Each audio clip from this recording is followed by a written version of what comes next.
नमस्कार मित्रांनो मी अक्षय कदम स्वागत करतो तुमचं आपल्या नवीन एका व्हिडिओमध्ये। मित्रांनो RRB NTPC मार्फत 3000 पेक्षा जास्त जागांसाठी भरती होत आहे आणि या भरतीसाठी 12वी पास उमेदवार अर्ज करू शकता। तर मित्रांनो या भरतीसाठी ऑनलाईन फॉर्म कशा प्रकारे भरायचा आहे तर A to Z सर्व माहिती आपण या व्हिडिओमध्ये पाहणार आहोत। तर चला मित्रांनो व्हिडिओला सुरुवात करूया। मित्रांनो सर्वात पहिले तर तुम्हाला या वेबसाईटवरती यायचं आहे।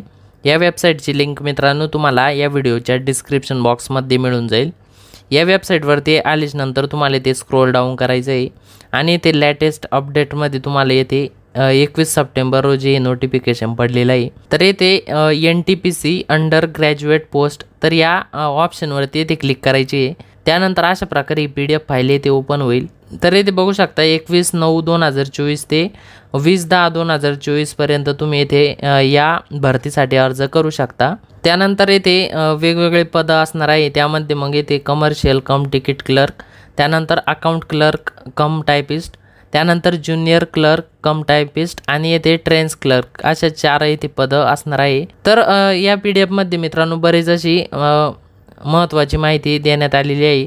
तर एक वेळेस मित्रांनो ही PDF तुम्ही नक्की वाचा जेणेकरून तुमचे सर्व डाऊट ते क्लिअर होतील। तर येथे काही मेडिकल स्टँडर्ड देण्यात आलेले आहे। तर येथे तुम्हाला जर काही दृष्टीदोष असेल तर तुम्ही हे मेडिकल स्टँडर्ड येथे वाचून घ्या। तर येथे तुम्हाला कोणत्या पोस्टसाठी अप्लाय करायचं आहे तर तुम्ही या मेडिकल स्टँडर्डवरून ठरवू शकता। तर येथे मेडिकल कशा प्रकारे असणार आहे तर येथे तुम्हाला दाखवण्यात आलेलं आहे। मेडिकल स्टँडर्डचा प्रकार येथे दाखवण्यात आलेला आहे A3, B2 आणि C2। तर ही सर्व माहिती तुम्ही एक वेळेस वाचून घ्या। तर येथे ओपन कॅटेगरीसाठी येथे 500 रुपये फी असणार आहे। तुमची जी पहिली टेस्ट होणार आहे किंवा मग एक्झाम होणार आहे ते एक्झामला अपियर केल्यानंतर तुम्हाला 400 रुपये तुमचे रिफंड भेटणार आहे। तर येथे PWD female transgender ex serviceman SC ST minority कम्युनिटीसाठी येथे 250 रुपयाचं पेमेंट आहे आणि पहिली टेस्ट दिल्यानंतर किंवा मग पहिली एक्झाम दिल्यानंतर येथे 250 रुपये या कॅटेगरीमधील उमेदवारांना येथे रिफंड येणार आहे। त्यानंतर मित्रांनो कोणत्या RRBमध्ये किती जागा आहेत तर तुम्ही सर्वात खाली येथे 60 पेज नंबरवरती येथे बघू शकता। तर येथे अशा प्रकारे तुमच्यासमोर RRBची माहिती येथे दाखवण्यात आलेली आहे। तर येथे बघू शकता कमर्शियल कम तिकीट क्लर्क तर या पदांसाठी येथे अनरिझर्व कॅटेगरीसाठी 63 जागा आहे, SC कॅटेगरीसाठी 23 जागा आहे। तर अशा प्रकारे येथे तुम्हाला वेगवेगळी कॅटेगरी किंवा मग वेगवेगळा प्रवर्ग येथे दाखवण्यात आलेला आहे आणि येथे टोटल किती जागा आहे तर येथे तुम्ही बघू शकता। त्यानंतर सर्व पदांसाठी एकूण टोटल किती रिक्त पद आहे तर तुम्हाला येथे दाखवण्यात येईल। तर अशा प्रकारे तुम्ही येथे ही माहिती येथे सर्व RRBसाठी येथे बघू शकता। त्यानंतर मित्रांनो आता फॉर्म कशा प्रकारे भरायचा आहे तर ते आता आपण बघणार आहोत। तर तुम्हाला येथे परत RRBच्या या वेबसाईटच्या होम पेजवरती यायचं आहे। त्यानंतर येथे अप्लाय याच्यावरती क्लिक करायची आहे। तर येथे या क्रिएट ॲन अकाउंट या ऑप्शनवरती येथे क्लिक करायची। तर येथे बघू शकता तुम्ही जर टेक्निशियन, सब इन्स्पेक्टर, कॉन्स्टेबल आणि ज्युनियर इंजिनियर तर या पदांसाठी जर ऑलरेडी जर फॉर्म भरलेला असेल या वेबसाईटवरून तर तुम्हाला येथे नवीन रजिस्ट्रेशन करायची गरज नाही आहे। तुम्ही डायरेक्टली लॉग इन करू शकता आणि तुम्ही जर अजून रजिस्ट्रेशन केलेलं नसेल तर येथे ओकेवरती क्लिक करायची आहे आणि आता येथे नवीन रजिस्ट्रेशन करण्यासाठी येथे फॉर्म आता ओपन झालेला आहे। सर्वात पहिले तर येथे कंट्री ऑफ नॅशनॅलिटी तर येथे इंडिया सिलेक्ट करायचं आहे। त्यानंतर आता येथे पर्सनल डिटेल्स भरायची आहे। येथे सर्वात पहिले तर फुल नेम टाकायचं आहे उमेदवाराचं। येथे फुल नेम टाकत असताना तुमच्या 10वीच्या सर्टिफिकेटवर किंवा मग मार्कशीटवर उमेदवाराचं किंवा मग तुमचं जसं नाव आहे तर तसं नाव टाकायचं आहे। त्यानंतर येथे परत नाव येथे कन्फर्म करून घ्यायचं आहे। त्यानंतर येथे तुम्ही जर कधी तुमचं नाव चेंज केलेलं असेल तर येथे यसवरती क्लिक करायची आहे आणि नाव जर चेंज केलेले नसेल तर नोवरती क्लिक करायची आहे। तर येथे या कॅलेंडरच्या आयकॉनवरती क्लिक करायची आहे आणि येथे उमेदवाराची जन्मतारीख टाकून घ्यायची आहे। त्यानंतर परत येथे जन्मतारीख कन्फर्म करून घ्यायची आहे। येथे डायरेक्टली तुम्हाला तुमची जन्मतारीख टाईप करून घ्यायची। त्यानंतर येथे सिलेक्ट जेंडर तर येथे तुमची जेंडर सिलेक्ट करायची आहे। त्यानंतर येथे परत जेंडर येथे कन्फर्म करायची आहे। त्यानंतर येथे वडिलांचं नाव टाकायचं आहे। जसं वडिलांचं नाव तुमच्या 10वीच्या मार्कशीटवर किंवा मग सर्टिफिकेटवर आहे तर तसं नाव टाकायचं आहे। त्यानंतर परत येथे नाव कन्फर्म करायचं आहे। त्यानंतर येथे आईचं नाव टाकायचं आहे। आईचं नाव येथे टाकल्यानंतर परत येथे आईचं नाव कन्फर्म करायचं आहे। त्यानंतर आता येथे तुमचा आधार क्रमांक टाकून घ्यायचा आहे। आधार क्रमांक टाकल्यानंतर येथे व्हेरीफाय युजिंग आधार या ऑप्शनवरती क्लिक करायची। तर येथे तुम्हाला तुमच्या 10वीच्या मार्कशीटवर किंवा मग सर्टिफिकेटवर जसं नाव आहे तर तसं येथे तुमचं नाव येणार आहे। त्यानंतर येथे जन्मतारीख येईल आणि येथे तुमची जेंडर येईल। तर येथे मित्रांनो तुमच्या आधार कार्डवरती जी माहिती आहे तुमची तर तीच जर तुमची 10वीच्या सर्टिफिकेटवर असेल म्हणजे आधार कार्ड आणि 10वीच्या मार्कशीट किंवा मग सर्टिफिकेटवरची माहिती तुमची जर सेम असेल तर तुम्हाला या बॉक्सवरती क्लिक करायची। या बॉक्सवरती क्लिक केल्यानंतर इथे बघू शकता आपोआप तुमचं नाव इथे येऊन जाईल। परंतु तुमचं नाव जर आधार कार्डवरती थोडंफार वेगळं असेल आणि ते 10वीच्या मार्कशीटवरती जर वेगळं असेल तर या बॉक्सवरती इथे क्लिक करायची नाही आहे। तर इथे तुम्हाला मॅन्युअली टाईप करायचं आहे तुमचं आधार कार्डवरतीच जसं नाव आहे तसं। त्यानंतर इथे जन्मतारीख टाकायची आहे आणि इथे जेंडर सिलेक्ट करायची। त्यानंतर या डिक्लेरेशन बॉक्सवरती क्लिक करायची आहे आणि व्हेरीफाय या ऑप्शनवरती इथे क्लिक करायची। तर इथे बघू शकता आधार व्हेरीफाय सक्सेसफुली म्हणून येईल। त्यानंतर इथे कॉन्टॅक्ट डिटेल्स भरायचे। येथे सर्वात पहिले तर तुमचा ईमेल ID टाकायचा आहे। ईमेल ID टाकल्यानंतर इथे तुम्हाला तुमचा मोबाईल क्रमांक टाकायचा आहे आणि हे दोन्ही टाकल्यानंतर इथे जनरेट ईमेल OTP याच्यावरती क्लिक करायची आहे। तर इथे तुमच्या ईमेल ID वरती एक OTP येईल, तो OTP तुम्हाला या बॉक्समध्ये टाकायचा आहे। त्यानंतर तुम्हाला इथे जनरेट मोबाईल OTP याच्यावरती क्लिक करायचे आहे आणि मोबाईल क्रमांकावरती एक OTP येईल, तो OTP या बॉक्समध्ये टाकायचं आहे। हे दोन्ही OTP टाकल्यानंतर तुम्हाला इथे एक पासवर्ड क्रिएट करायचं आहे। पासवर्ड कशा प्रकारे असायला पाहिजे तर इथे बघू शकता इथे माहिती देण्यात आलेली आहे। पासवर्डमध्ये कॅपिटल लेटर असायला पाहिजे, स्मॉल लेटर असायला पाहिजे, स्पेशल कॅरेक्टर असायला पाहिजे आणि नंबर असायला पाहिजे। तर एक पासवर्ड तुम्हाला इथे टाकून घ्यायचा आहे, परत तोच पासवर्ड तुम्हाला या बॉक्समध्ये टाकायचा आहे। त्यानंतर हा कॅप्चा कोड तुम्हाला या बॉक्समध्ये टाकायचा आहे। त्यानंतर इथे preview and create an account या ऑप्शनवरती इथे क्लिक करायची। तर इथे तुम्ही जी पण तुमची माहिती भरलेली आहे तर त्याचा प्रिव्ह्यू येथे दाखवण्यात येईल। तर ही तुमची सर्व माहिती एक वेळेस बघून घ्या। या भरलेल्या माहितीमध्ये जर काही तुम्हाला एडिट करायचं असेल किंवा मग काही करेक्शन करायचं असेल तर येथे एडिट बटनावरती क्लिक करून तुम्ही येथे एडिट करू शकता किंवा मग पुढे जाण्यासाठी तुम्हाला या डिक्लेरेशन बॉक्सवरती क्लिक करायची आहे आणि क्रिएट ॲन अकाउंट या ऑप्शनवरती येथे क्लिक करायची। तर येथे तुमची जी माहिती भरलेली आहे तर तुम्ही आताच काय जी एडिट करायची ते एडिट करू शकता।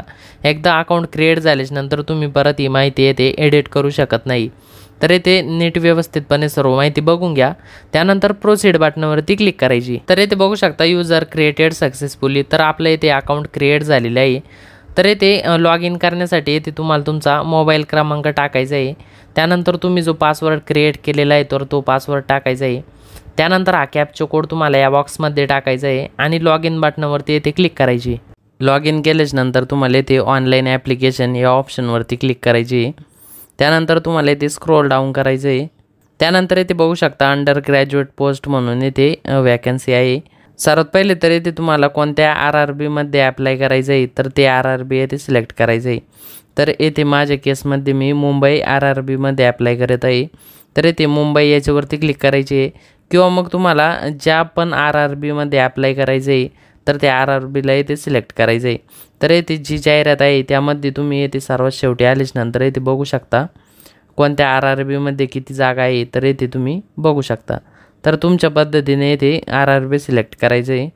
त्यानंतर तुम्हाला या डिक्लेरेशन बॉक्सवरती क्लिक करायची आहे आणि नेक्स्ट बटनावरती क्लिक करायची। त्यानंतर इथे बघू शकता इथे वेगवेगळे टप्पे तुम्हाला देण्यात आलेले आहे। तर हे सर्व टप्पे किंवा मग हे सगळ्या स्टेप्स तुम्हाला इथे कंप्लीट करायचे आहे। सर्वात पहिले तर येथे पर्सनल डिटेल्स असणार आहे। येथे रजिस्ट्रेशन करते वेळेस जी पण तुम्ही माहिती भरलेली होती तर ती माहिती येथे तुम्हाला दाखवण्यात येईल। तर येथे तुम्हाला मॅरिटल स्टेटस सिलेक्ट करायचं आहे। येथे लग्न झालेलं असेल तर मॅरिडवरती क्लिक करायचे आहे आणि लग्न जर झालेलं नसेल तर येथे अनमॅरिड याच्यावरती क्लिक करायचे। त्यानंतर येथे रिलिजन, तर येथे तुमचा धर्म येथे सिलेक्ट करायचं आहे। त्यानंतर येथे मदर टंगमध्ये तुम्हाला मातृभाषा सिलेक्ट करायची आहे। तर येथे मराठीवरती क्लिक करायची आहे। त्यानंतर येथे choice of language for examination, तर तुम्हाला कोणत्या लँग्वेजमध्ये ही एक्झाम द्यायची आहे तर येथे तुम्ही लँग्वेज सिलेक्ट करू शकता। तर मी येथे मराठी याच्यावरती क्लिक करत आहे, म्हणजे तुमची एक्झाम ही मराठी आणि इंग्लिश अशा दोन पद्धतीने तुम्हाला तिथे ऑप्शन असणार आहे। त्यानंतर येथे permanent visible mark of identification, तर येथे तुमच्या शरीरावर जर काही निशाण असेल किंवा मग काही खून असेल, म्हणजे तीळ वगैरे काही तुमच्या चेहऱ्यावर किंवा मग हातावर, पायावर किंवा मग कुठे तुमच्या शरीरावर जर असेल तर तुम्हाला इथे मेन्शन करायचं आहे। तर इथे दोन तुम्हाला मार्क येथे मेन्शन करायचे आहे। तर तुमच्या चेहऱ्यावर जर तीळ असेल तर तुम्हाला इथे मोल ऑन फेस अशा प्रकारे टाईप करायचं आहे। आणि येथे जर दुसरं कुठे जर तुम्हाला निशाण असेल तर तुम्ही येथे टाईप करून घ्यायचं आहे। तर येथे दुसरं ऑप्शन असणार आहे, तर यामध्ये जर तुम्हाला काही मार्क नसेल तर येथे नो मार्क म्हणून पण तुम्ही येथे टाकू शकता। त्यानंतर येथे कम्युनिटी सिलेक्ट करायची, तर येथे तुमचा जात प्रवर्ग कोणता आहे, येथे अनरिझर्व आहे की SC आहे, ST आहे, OBC, EWS, तर येथे तुम्हाला तुमची कम्युनिटी सिलेक्ट करायची आहे। तर येथे जर SC सिलेक्ट केलं तर येथे बघू शकता आय अंडरस्टँड अँड ॲग्री याच्यावरती येथे क्लिक करायचे। त्यानंतर येथे नेम ऑफ द कास्ट, तर येथे कोणती जात आहे तर ते जातीचं नाव टाकायचं आहे। त्यानंतर येथे सर्टिफिकेट नंबर टाकायचा आहे, तुम्हाला जे पण तुमचं कास्ट सर्टिफिकेट असणार आहे तर त्याचा नंबर टाकायचा आहे। त्यानंतर येथे इश्यूइंग ऑथॉरिटी, तुम्ही कास्ट सर्टिफिकेट कुठून काढलेलं आहे तर ते येथे सिलेक्ट करायचं आहे। तर येथे वेगवेगळे ऑप्शन आहे, तर तुम्हाला येथे सिलेक्ट करून घ्यायचं आहे। त्यानंतर येथे ज्या दिवशी पण तुम्ही सर्टिफिकेट काढलेलं आहे तर ती तारीख येथे टाकायची आहे। तर येथे तुम्ही फ्रीमध्ये ट्रेनचा पास मिळवू शकता एक्झामसाठी। तर येथे यसवरती क्लिक केल्यानंतर तुम्हाला परीक्षेसाठी फ्री पास मिळून जाईल। तर येथे ॲड्रेस भरायचा आहे, येथे प्रेझेंट ॲड्रेस भरायचा आहे। येथे सर्वात पहिले तर स्टेटमध्ये राज्य सिलेक्ट करायचं आहे। त्यानंतर येथे तुम्हाला तुमचा जिल्हा सिलेक्ट करायचा आहे। जिल्हा सिलेक्ट केल्यानंतर येथे तुम्हाला तुमचा पूर्ण ॲड्रेस टाकून घ्यायचा आहे। त्यानंतर येथे तुम्हाला तुमच्या गावाचं नाव टाकायचं आहे। गावाचं नाव टाकल्यानंतर येथे पिनकोड टाकून घ्यायचा आहे। तर येथे तुमचा जो प्रेझेंट ॲड्रेस आहे तोच जर तुमचा येथे परमनंट ॲड्रेस असेल तर तुम्हाला येथे या टिकवरती क्लिक करायचे, जेणेकरून हा तुमचा जो ॲड्रेस आहे तो आपोआप इकडे येऊन जाईल। तुमचा हा परमनंट ॲड्रेस जर वेगळा असेल तर तुम्हाला इथे तो ॲड्रेस इथे टाकून घ्यायचा आहे। तरी तुम्ही जी सर्व माहिती भरलेली आहे तर ती माहिती सेव्ह करण्यासाठी या सेव्ह या बटनावरती क्लिक करायची। त्यानंतर नेक्स्ट बटनावरती क्लिक करायची। त्यानंतर येथे तुम्ही एक्स सर्व्हिसमॅन आहात का तर असाल तर यसवरती क्लिक करायची। यसवरती क्लिक केल्यानंतर मग तुम्हाला ही माहिती इथे भरून घ्यायची, किंवा मग एक्स सर्व्हिसमॅन नसाल तर नो वरती क्लिक करायची। तर येथे दिव्यांग व्यक्ती जर असेल तर येथे सिलेक्ट एजवरती क्लिक करायची आणि यसवरती क्लिक करायची। यसवरती क्लिक केल्यानंतर मग येथे ही माहिती भरायची, त्यामध्ये मग डिसॅबिलिटी कॅटेगरी सिलेक्ट करायची। त्यानंतर येथे सब डिसॅबिलिटी कॅटेगरी सिलेक्ट करायची। त्यानंतर येथे पर्सेंटेज, त्यानंतर नेचर ऑफ डिसॅबिलिटी, त्यानंतर येथे दिव्यांग जे सर्टिफिकेट असणार आहे तर त्याचा नंबर असेल। त्यानंतर येथे सर्टिफिकेट कधी इश्यू केले तर ती तारीख येथे टाकायची आहे, किंवा मग दिव्यांग जर नसेल तर येथे नो वरती क्लिक करायची। त्यानंतर तुम्हाला जर येथे काही लिहायला प्रॉब्लेम असेल तर येथे यसवरती क्लिक करायचे, नसेल तर नो वरती क्लिक करायची। त्यानंतर येथे economically backward class EBC details, तुमच्याजवळ जर EBC सर्टिफिकेट असेल किंवा मग तुम्ही जर EBC सर्टिफिकेट होल्डर असाल तर येथे यसवरती क्लिक करायची आहे, नसेल तर नो वरती क्लिक करायची। त्यानंतर येथे तुम्हाला विचारण्यात येईल तुम्ही इंडियन रेल्वेचे एम्प्लॉई आहात का, असाल तर यसवरती क्लिक करायची, नसाल तर नो वरती क्लिक करायची। त्यानंतर येथे तुम्हाला विचारण्यात येईल name of the current department or organisation, तर येथे सिलेक्टवरती क्लिक करायची। तर येथे नॉट ॲप्लिकेबल याच्यावरती क्लिक करायची। त्यानंतर येथे तुम्हाला तुमच्या बँकेची डिटेल्स भरायची। येथे बँकेचे डिटेल्स काय विचारत आहे तर येथे तुम्ही जे पण फी पेमेंट करणार आहे, ओपन कॅटेगरीसाठी येथे 500 रुपये फी असणार आहे आणि SC ST कॅटेगरीसाठी येथे 250 रुपये फी असणार आहे। तर येथे तुम्ही जी पण पहिली एक्झाम देणार आहे कम्प्युटर बेस्ड टेस्ट, तर ती एक्झाम दिल्यानंतर तुम्हाला ओपन कॅटेगरीसाठी येथे 400 रुपये रिफंड येणार आहे आणि 250 रुपये SC ST कॅटेगरीसाठी येथे रिफंड येणार आहे। तर येथे जी पण तुम्ही येथे बँकेची माहिती भराल तर त्या बँकेमध्ये तुम्हाला तुमचे पैसे मिळून जातील, किंवा मग तुमचे रिफंड पैसे मिळून जातील। तर येथे ज्या पण व्यक्तीचा अकाउंट नंबर असेल तर त्या व्यक्तीचं नाव टाकायचं आहे। त्यानंतर येथे अकाउंट नंबर टाकायचा आहे। त्यानंतर येथे परत अकाउंट नंबर कन्फर्म करून घ्यायचा आहे। त्यानंतर येथे IFSC कोड टाकायचा आहे। येथे IFSC कोड टाकल्यानंतर येथे कन्फर्म बटनावरती क्लिक करायचे। कन्फर्म बटनावरती क्लिक केल्यानंतर येथे आपोआप बँकेचं नाव येऊन जाईल आणि येथे तुमचा बँकेचा ॲड्रेस येऊन जाईल। त्यानंतर येथे तुम्हाला सेव्ह बटनावरती क्लिक करायची आहे। त्यानंतर आता तुम्हाला येथे तुमची शैक्षणिक माहिती भरायची आहे। येथे सर्वात पहिले तर 10वीची माहिती भरायची आहे। येथे राज्य सिलेक्ट करायचं आहे। त्यानंतर येथे तुमचा जिल्हा सिलेक्ट करायचा आहे। त्यानंतर येथे बोर्ड असणार आहे। बोर्डमध्ये मग औरंगाबाद डिव्हिजनल बोर्ड असेल किंवा मग पुणे डिव्हिजनल बोर्ड असेल, तर जे पण बोर्ड असेल तर त्या बोर्डाचं नाव येथे टाकून घ्यायचं आहे। त्यानंतर येथे तुमचा 10वीचा रिझल्ट कोणत्या दिवशी डिक्लेअर झाला तर ती तारीख तुम्हाला इथे सिलेक्ट करायची। तारीख जर तुम्हाला माहीत नसेल तर ती कशा प्रकारे सर्च करायची, तर येथे तुम्हाला नवीन टॅब ओपन करायची आहे। तर येथे तुम्हाला अशा प्रकारे येथे सर्च करायचं आहे SSC रिझल्ट डेट, त्यानंतर ज्या वर्षी तुम्ही 10वी पास झाला ते वर्ष आणि महाराष्ट्र बोर्ड। तर अशा प्रकारे सर्च केल्यानंतर तुम्हाला इथे बघू शकता अशा प्रकारे तुम्हाला रिझल्टची तारीख मिळून जाईल। तारीख टाकल्यानंतर इथे 10वीचा रोल नंबर टाकायचा आहे। तर इथे 10वीचं सर्टिफिकेट जर तुमच्या जवळ असेल तर सर्टिफिकेटच इथे अपलोड करा आणि जर नसेलच तर मग तुम्ही मार्कशीट पण अपलोड करू शकता। येथे सर्टिफिकेट अपलोड करत असताना PDF फाईलमध्ये मार्कशीट किंवा मग सर्टिफिकेट असायला पाहिजे। इमेज टू PDF कशा प्रकारे कन्वर्ट करायचं आहे, तर या वेबसाईटवरती तुम्हाला यायचं आहे। त्यानंतर येथे चूज फाईल याच्यावरती क्लिक करायची आहे आणि येथे 10वीचं मार्कशीट सिलेक्ट करायचं आहे। त्यानंतर कन्वर्ट या बटनावरती क्लिक करायची, त्यानंतर डाउनलोड बटनावरती क्लिक करायची आहे। तर येथे मार्कशीट डाउनलोड झालेला आहे। तर येथे अपलोड डॉक्युमेंट याच्यावरती क्लिक करायची आहे। त्यानंतर येथे मॅक्झिमम साईज जी असणार आहे तर ती 500 KB असणार आहे। तर येथे मार्कशीट सिलेक्ट करायचे, त्यानंतर सेव्ह बटनावरती क्लिक करायची, त्यानंतर येथे ॲड बटनावरती क्लिक करायची। तर येथे 10वीची माहिती येथे ॲड झालेली आहे। येथे त्यानंतर 12वीची माहिती टाकून घ्यायची आहे। तर येथे 12वीचे मार्क्स टाकत असताना तुम्हाला 12वीमध्ये 50% असायला पाहिजे आणि तुम्ही जर ग्रॅज्युएशन झालेलं असेल तर मग तुम्हाला 50%ची अट रद्द होऊन जाते आणि कमी जर टक्के असेल तरी तुम्हाला काही अडचण येणार नाही, परंतु फक्त 12वीत जर तुमची झालेली असेल तर तुम्हाला इथे 50%पेक्षा जास्त गुण असायला पाहिजे। तर इथे बघू शकता अशा प्रकारे इथे मेन्शन पण केलेलं आहे।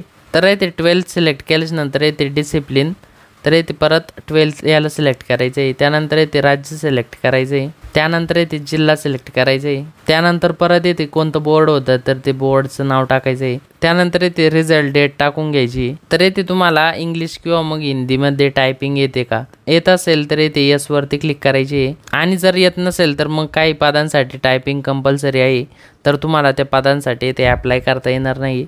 तर इथे तुम्हाला इंग्लिश किंवा मग हिंदी कोणती तरी एक टायपिंग यायला पाहिजे, तर तुम्ही येथे मग त्या टायपिंगसाठीच्या पदांसाठी इथे अप्लाय करू शकता।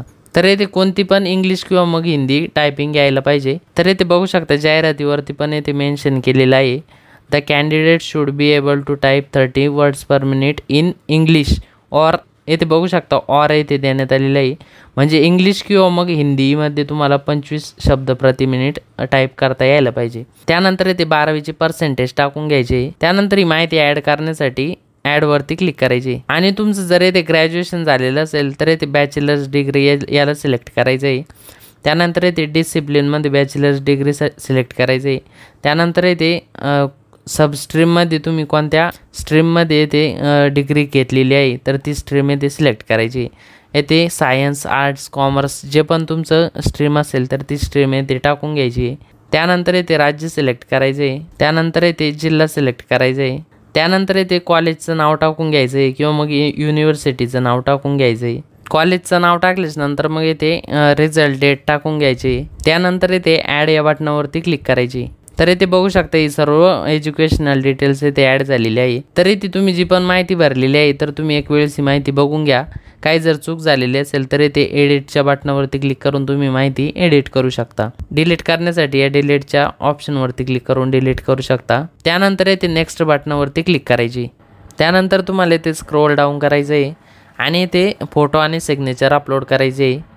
तर इथे तुम्हाला काही गाईडलाईन्स देण्यात आलेले आहेत तर तुम्ही येथे वाचू शकता। फोटोची साईज काय आहे तर इथे 320 बाय 240 पिक्सल असायला पाहिजे, 30 ते 70 KB दरम्यान फोटो असायला पाहिजे। तर इथे तुम्हाला फोटोची साईज रिसाईज करण्यासाठी या वेबसाईटवरती यायचं आहे। या वेबसाईटची लिंक तुम्हाला या व्हिडिओच्या डिस्क्रिप्शन बॉक्समध्ये मिळून जाईल।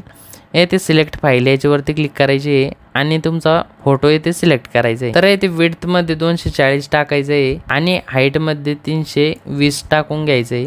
त्यानंतर येथे सेंटीमीटर असेल तर येथे पिक्सल याच्यावरती क्लिक करायची आहे। त्यानंतर येथे फाईल साईज तुम्ही येथे स्पेसिफाय करू शकता, तर येथे 50 KB टाकून घ्यायची आहे आणि येथे नेक्स्ट डाउनलोड या बटनावरती क्लिक करायची। तर येथे तुमचा फोटो डाउनलोड झालेला आहे। तर येथे सिग्नेचरची साईज येथे बघू शकता 140 बाय 60 पिक्सल असायला पाहिजे। ब्लॅक किंवा मग ब्ल्यू इंक पेनने तुमची सही असायला पाहिजे। तर येथे सिलेक्ट फाईल याच्यावरती क्लिक करायची आहे आणि तुमची सही येथे सिलेक्ट करून घ्यायची। तर येथे तुम्हाला विड्थमध्ये 140 टाकायचं आहे आणि हाईटमध्ये 60 टाकून घ्यायचं आहे।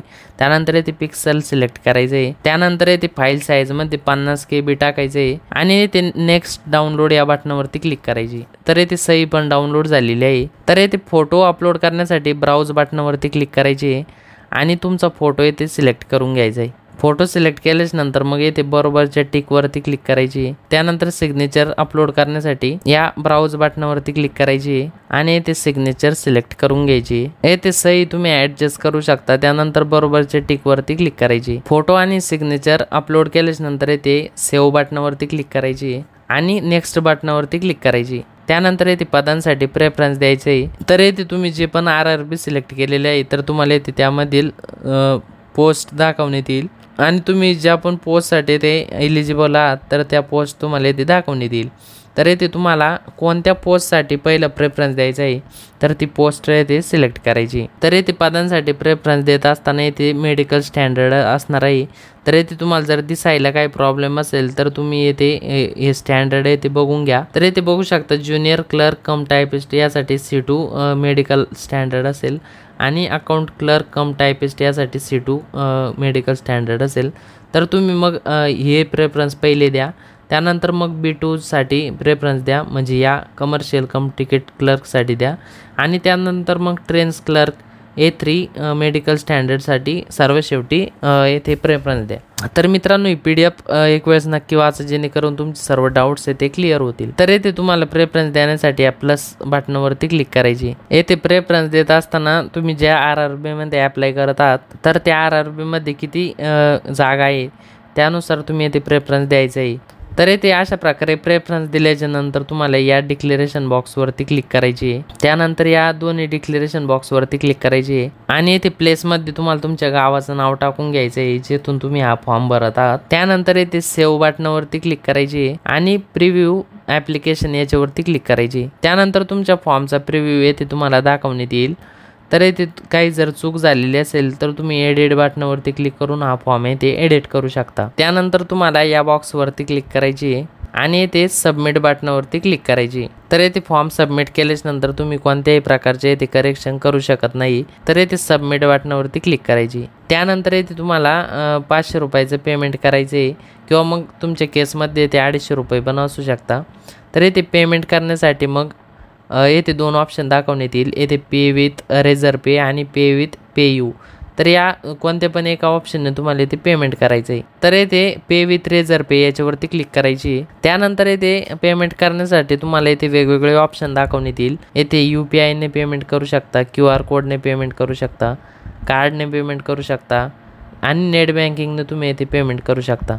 तर येथे UPI या पेमेंटला सिलेक्ट करा, ही सर्वात सोपी पद्धत आहे आणि येथे शो QR कोड याच्यावरती क्लिक करायची आहे आणि कंटिन्यू अँड पे याच्यावरती क्लिक करायची। त्यानंतर हा QR कोड तुम्हाला फोनपे किंवा मग Google Pay ॲपमध्ये स्कॅन करायचं आहे आणि येथे पेमेंट करून घ्यायचं आहे। पेमेंट केल्याच नंतर तुमचा फॉर्म येथे सबमिट होऊन जाईल आणि तुमच्या फॉर्मची प्रिंट काढण्यासाठी तुम्हाला येथे या RRBच्या वेबसाईटवरती लॉग इन करायचं आहे। तर येथे ॲप्लिकेशन हिस्ट्री याच्यावरती क्लिक करायची आहे। तर या फॉर्मची प्रिंट काढण्यासाठी तुम्हाला येथे व्ह्यू ॲप्लिकेशन या खाली या डोळ्याच्या सिम्बॉलवरती क्लिक करायची आहे आणि तुमच्या फॉर्मची प्रिंट तुम्हाला येथे मिळून जाईल। तर अशा प्रकारे मित्रांनो तुम्ही RRB NTPC अंडर ग्रॅज्युएट पोस्टसाठी येथे अप्लाय करू शकता।